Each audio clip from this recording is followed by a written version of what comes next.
नमस्कार, जय श्री राम। मैं पंडित मुकेश भारद्वाज आज की इस रेमेडीज वाली क्लास में, उपायों वाली क्लास में आप लोगों का बहुत बहुत स्वागत करता हूं। मित्रों, पिछली क्लासेस के अंदर जो है हमने ये जाना था कि रेमेडी का एग्जैक्टली मतलब क्या होता है, और हमने ये भी जाना था कि स्टोन कब पहनना चाहिए, कब नहीं पहनना चाहिए, किस ग्रह का पहनना है, किस ग्रह का नहीं पहनना है, दान यानी डोनेशन किस ग्रह का करना है और किस ग्रह का नहीं करना है, और इसके अलावा जो है पूजा पाठ हमें कब करनी है और कब नहीं करनी है, इन सब का वैज्ञानिक कारण, रीजन, लॉजिक हमने पिछले क्लास में जान लिया। आज की इस क्लास में हम लोग जानेंगे कि क्या होते हैं स्टोन्स, जेम स्टोन्स, रत्न क्या होते हैं, क्या रत्न पहनने से कुछ फायदा होता है, क्या रत्न का विज्ञान क्या है। आइए बिना देरी किए शुरू करते हैं आज की क्लास।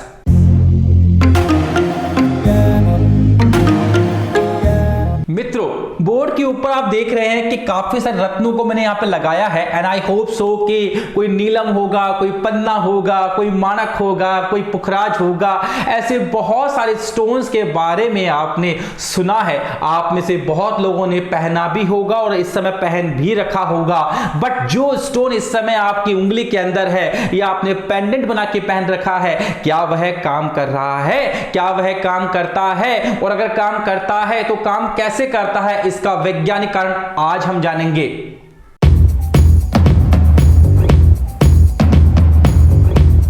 मित्रों, आप सोच कर देखिए, मैं सबसे पहले आपसे स्टोन्स की बात ही नहीं करूंगा, मैं सबसे पहले आपसे बात करूंगा भगवान की मूर्ति के बारे में जो कि एक मंदिर में होती है। और मैं आप लोगों से प्रश्न पूछना चाहता हूं कि जब भी आप परेशान होते हैं या कि टेंशन में, किसी आप दुविधा में होते हैं, आप मंदिर जाते हैं और मंदिर जाकर आपको अच्छा फील होता है ना।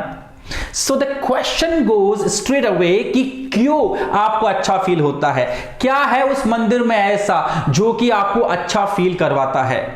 अभी कुछ लोग बोलेंगे सर पॉजिटिव एनर्जी, सकारात्मक ऊर्जा वहां होती है। So my question again goes to you, positive energy आती कहां से है वहां पर, उस मंदिर के प्रांगण में ही क्यों है, बाकी जगह क्यों नहीं है। सोच कर देखिए कि ऐसा क्या है मंदिर के अंदर, ऐसा क्या है भगवान की उस प्रतिमा के अंदर, उस मूर्ति के अंदर कि उसको निहारते ही आपको एक अजीब सी एक मानसिक शांति प्राप्त होती है। ऐसा लगता है मानो अब सारे दुख दूर हो चुके हैं, ऐसा लगता है मानो अब दुख है ही नहीं। क्यों होता है ऐसा, आज मैं आपको इसका वैज्ञानिक कारण बताऊंगा, तो वीडियो को लास्ट तक देखिएगा, छोड़ना मत। हाँ जी, मंदिर जो है और जो उसमें प्रतिमा है, जो उसमें मूर्ति है, वो क्या है। पहले वो एक पत्थर था जो किसी मार्बल की माइन में था, मार्बल की खान में था, वहां से पत्थर बाहर निकाला गया, पत्थर निकाल के किसी मूर्तिकार ने उस पत्थर को परचेज कर लिया, परचेज करने के बाद ने मूर्तिकार ने उसके अंदर एक प्रतिमा का निर्माण कर दिया, फिर वो भगवान श्री राम की हो या भगवान श्री कृष्ण की हो या माता रानी की या गणेश जी महाराज की हो, वो मूर्ति बनी। लेकिन मूर्तिकार की यहां तो बहुत सारी मूर्तियां रखी हुई होती है। जब आप उस मूर्तिकार के आगे से निकलते हैं तो क्या उस मूर्ति को प्रणाम करके निकलते हैं क्या? नहीं निकलते, मैं भी नहीं निकलता, कोई नहीं निकलता। लेकिन जब वही मूर्ति जो होती है उसको उठाकर जब मंदिर में लाया जाता है और वेद मंत्रों के द्वारा उसमें प्राण प्रतिष्ठा करके उसको मंदिर में स्थापित किया जाता है, वही पत्थर की मूर्ति भगवान का रूप ले लेती है और वही पत्थर की मूर्ति चमत्कार करना शुरू कर देती है। आस्था की बात आज नहीं करूंगा, विज्ञान की बात करूंगा, और यह भी बताऊंगा आपको कि हमारा हिंदू धर्म कितना ज्यादा साइंटिफिक, लॉजिकल और प्रैक्टिकल है और इसमें अंधविश्वास की जगह है ही नहीं। पॉइंट को समझिएगा, प्राण प्रतिष्ठा क्या है। प्राण प्रतिष्ठा का मतलब होता है किसी भी चीज में जान फूंकना, जान डालना। जब शरीर में जब आत्मा प्रवेश करती है तो हम जिंदा होते हैं और जब आत्मा निकल जाती है तो हम मर जाते हैं। उसी प्रकार से उस मूर्ति के अंदर भी प्राण प्रतिष्ठा होती है और वेद मंत्रों के द्वारा क्या किया जाता है समझिएगा। अगर मान लीजिए भगवान श्री राम का मंदिर है और उसमें भगवान श्री राम की मूर्ति की स्थापना होनी है। जैसे अभी भगवान श्री राम का अयोध्या में मंदिर बन रहा है, क्या भव्य मंदिर बन रहा है, आप सभी को जाकर दर्शन करने चाहिए जब वह मंदिर बन जाए। तीर्थ है अपने आप में, वो तीर्थों का तीर्थ कह सकते हो, 4 धाम से भी ऊपर की यात्रा आप वहां के कह सकते हो। क्या अद्भुत नजारा होगा वहां का। खैर लौटते हैं अपने टॉपिक की ओर। अगर भगवान श्री राम की मूर्ति वहां पर है तो वेद मंत्रों के माध्यम से कॉस्मिक एनर्जी के अंदर जो ब्रह्मांडीय ऊर्जा है उसमें से भगवान श्री राम की एनर्जी को मंत्रों के माध्यम से खींचकर उस मूर्ति में ट्रांसफर किया जाता है। बहुत सारी एनर्जीज है, मैं भी एक एनर्जी हूं, आप भी एक एनर्जी है, हम सब ऊर्जा के स्रोत है। और जो परमपिता परमेश्वर है वो परमपिता है, वो सुपर नेचुरल पावर है और उनके अंदर जो एनर्जी है वो सबसे विशाल एनर्जी उनके अंदर है। तो जब पंडितों के द्वारा, ज्ञानी जनों के द्वारा वेद मंत्रों का उच्चारण करके जो है भगवान श्री राम की ऊर्जा को जब उस मूर्ति में ट्रांसफर किया जाता है तो वह ऊर्जा लगातार उस मूर्ति में फ्लो होती रहती है और जितना ज्यादा वहां पर पूजा पाठ और कीर्तन होता है उतनी वह ऊर्जा बढ़ती जाती है, उस मूर्ति का ऑरा बढ़ता जाता है और जितना ज्यादा उसका ऑरा बढ़ता जाता है उस ऑरा के अंदर कोई भी अगर नेगेटिव व्यक्ति आएगा तो वह पॉजिटिव हो जाएगा, तो वह पॉजिटिव हो जाएगा। यह मंदिर का विज्ञान है।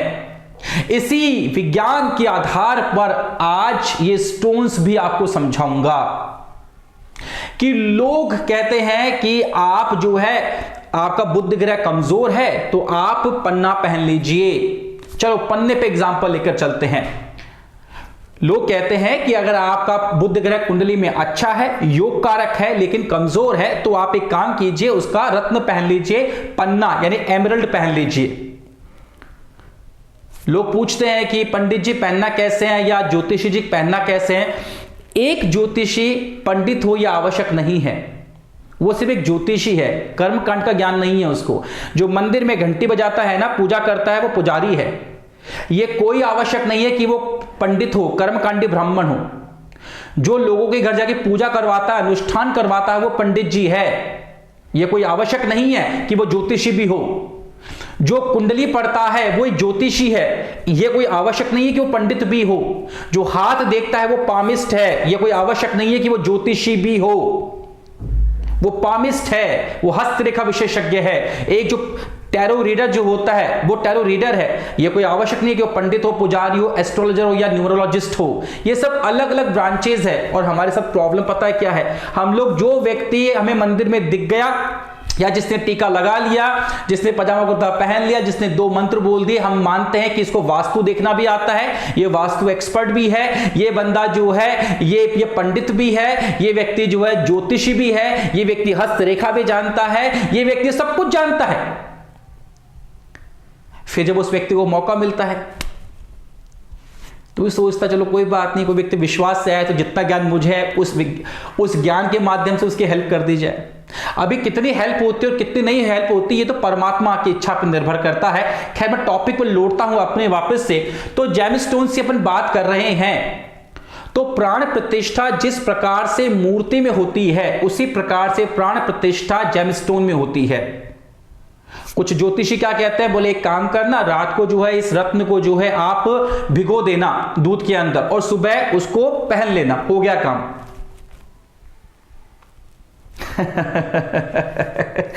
मैं आपसे एक प्रश्न पूछता हूं, मान लीजिए आप मार्केट गए और मार्केट जाकर आपने एक एसी परचेज कर लिया या टीवी परचेज कर लिया, ठीक है, टीवी को लाके इंस्टॉल कर दिया, ठीक है। अब आप बैठे हो सोफा पे आराम से, अब टीवी चलेगा और मैं मूवी देखूंगा, टीवी चलेगा? टीवी नहीं चलेगा जब तक कि आप स्विच ऑन नहीं करोगे प्लग लगाकर। जब तक कि आप प्लग लगाकर स्विच ऑन नहीं करोगे टीवी नहीं चलेगा। आप टीवी लेकर आए, टीवी को आपने पूरा साफ किया, अच्छे से चमकाया, सब कुछ किया आपने, तो क्या टीवी चल जाएगा क्या? तो यही तो काम आप कर रहे हो। जब आप उस रत्न को दूध में भिगोते हो, गंगाजल में भिगोते हो या उसको साफ करते हो, तो क्या हो रहा है उससे उसका प्यूरिफिकेशन हो रहा है, उसका शुद्धिकरण हो रहा है, वो साफ हो रहा है रत्न, वो एक्टिवेटेड नहीं हो रहा, आम भाषा में वो सिद्ध नहीं हो रहा। सिद्ध करने के लिए तो आपको वैदिक मंत्रों का उच्चारण करना ही पड़ेगा। सिद्ध करने के लिए तो आपको मंत्रों का उच्चारण करके बुध ग्रह की जो एनर्जी है उसको खींच के उस रत्न में ट्रांसफर करना पड़ेगा, ताकि वो जब आपकी बॉडी के टच हो तो 24/7 आपकी बॉडी में वो ऊर्जा ट्रांसफर होती रहे। जैसा कि आपके घर में टीवी होता है, मैच चल रहा होता है कहीं इंग्लैंड में, ऑस्ट्रेलिया के अंदर, सैटेलाइट के थ्रू क्या होता है कि वहां की पिक्चर लेके वो आपके टीवी में ट्रांसफर करता है, तब जाके आपको मैच दिखता है। ठीक उसी प्रकार से जो रत्न है वो कुछ भी नहीं है, एक तरीके का ट्रांसमीटर है। वो ब्रह्मांडी ऊर्जा जिस भी ग्रह की होगी, मान लीजिए बुध ग्रह की है, तो पन्ना जो क्या करेगा वो एक्टिवेटेड हो जाएगा और बुध ग्रह की एनर्जी को लगातार खींचकर जो आपकी बॉडी में ट्रांसफर करता रहेगा 24/7 के प्रोपोर्शन में, ताकि जो कुछ भी बॉडी में कमी है बुध ग्रह की उसकी पूर्ति होती रहे और आपको अच्छा रिजल्ट मिल जाए। This is the logic. तो आगे से जब भी आप स्टोन पहने या कोई व्यक्ति आपको स्टोन सजेस्ट करे, प्लीज आप जो है बगैर उसको एक्टिवेटेड करवाए मत पहनिएगा। प्यूरिफिकेशन एक अलग बात है, एक्टिवेशन एक अलग बात है, शुद्धिकरण एक अलग बात है और सिद्धिकरण एक अलग बात है। शुद्धिकरण करके आप उस स्टोन का पूर्णतया बेनिफिट नहीं ले सकते, सिद्धिकरण करके आप उसका पूर्णतया बेनिफिट ले सकते हैं। लेकिन क्वेश्चन ये उठता है कि क्या अगर हमने उसका सिद्धिकरण भी कर लिया तो भी क्या वो स्टोन हमें फायदा करेगा? कोई जरूरी नहीं है, कोई जरूरी नहीं है। सर इसका लॉजिक क्या है? इसका लॉजिक मैं आपको समझाता हूं। मान लीजिए एक व्यक्ति है जो कि हॉस्पिटल में भर्ती है और उसको ब्लड की रिक्वायरमेंट है। मान लो आपका कोई रिश्तेदार है, अब आपको उसको ब्लड देने जाना है, तो आप भागे भागे गए और डॉक्टर हुआ, डॉक्टर मेरा ब्लड निकाल लो, डॉक्टर ने आपका ब्लड निकाल के डाल दिया उसके अंदर। ऐसा होता है क्या? नहीं। डॉक्टर सबसे पहले आपका ब्लड ग्रुप चेक करता है। क्या है ब्लड ग्रुप? अलग अलग ब्लड होते हैं, उनमें अलग अलग एनर्जीज होती है, राइट। अगर किसी का बी पॉजिटिव है उसको ए नेगेटिव ब्लड दे दोगे तो मर जाएगा, क्योंकि उसके ब्लड की एनर्जी दूसरे व्यक्ति के ब्लड की एनर्जी से मैच नहीं हो रही है। That is the first point.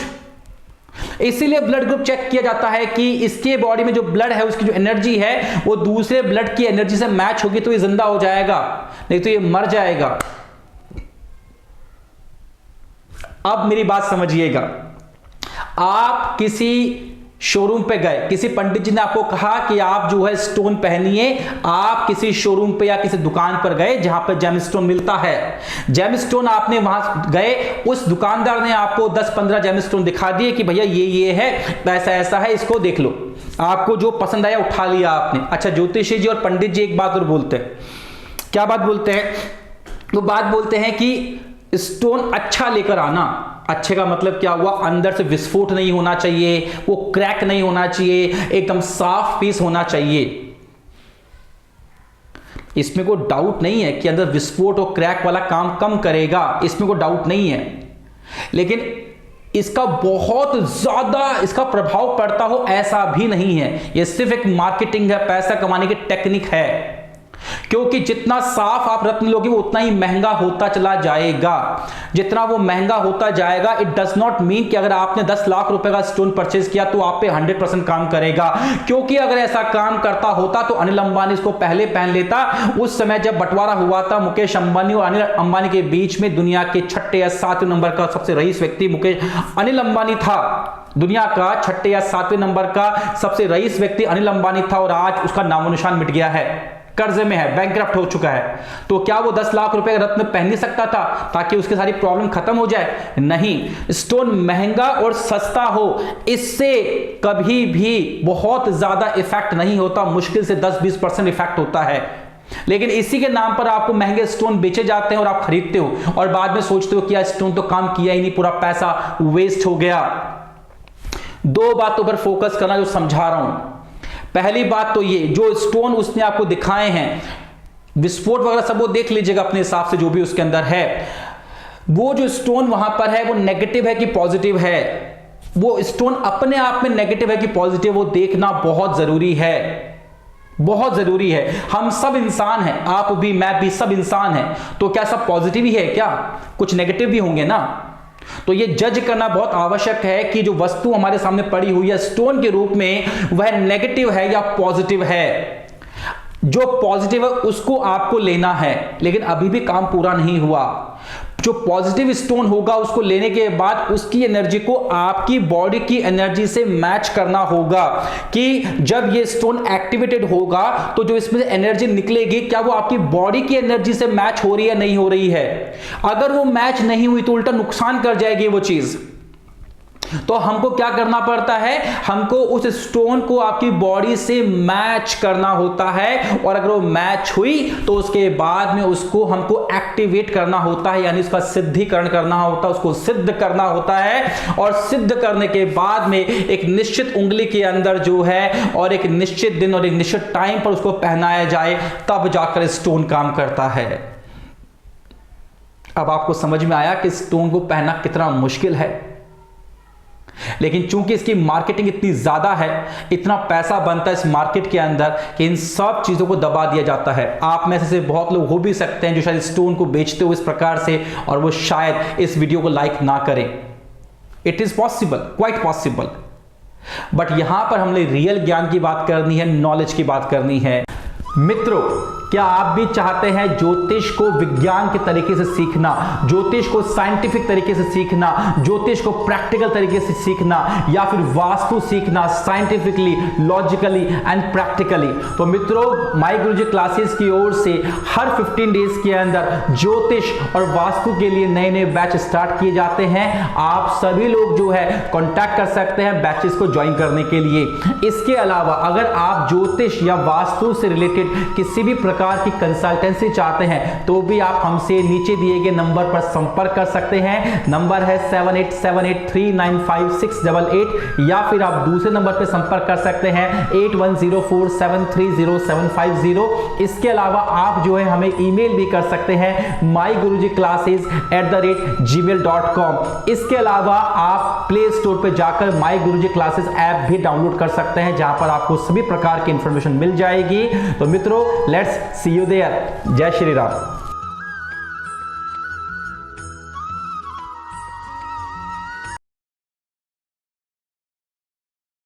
Step हो सकते हैं।